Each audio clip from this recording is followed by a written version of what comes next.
things aren't always as they seem.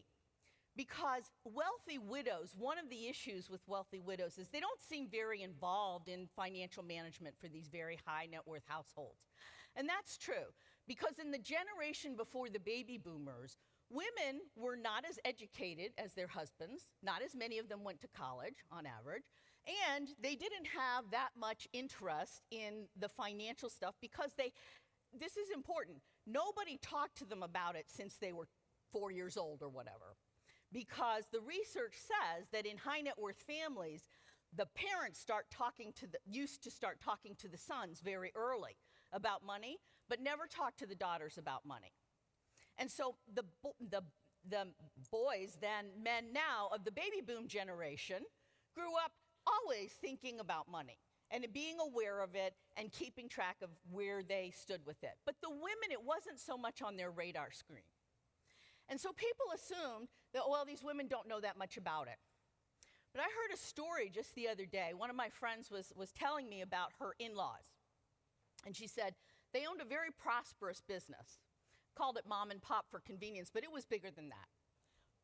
And there was an appointment for the husband to meet with one of the financial advisors who was coming into the house.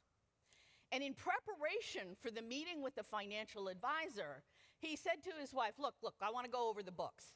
Because she kept the books for the business. Why? When they started the business, he was too cheap to pay for a bookkeeper accountant. Okay, honey, you do it. So over time, she became the expert in the company's financials, obviously. Before the agent or advisor came, she spent, and my friend was there, she was there when her in-laws were doing this, she spent 45 minutes explaining the business to her husband. And then ding dong, the advisor arrived, greetings all around, and okay, let's sit down and get to business. And the advisor said to the husband, is Margie gonna join us?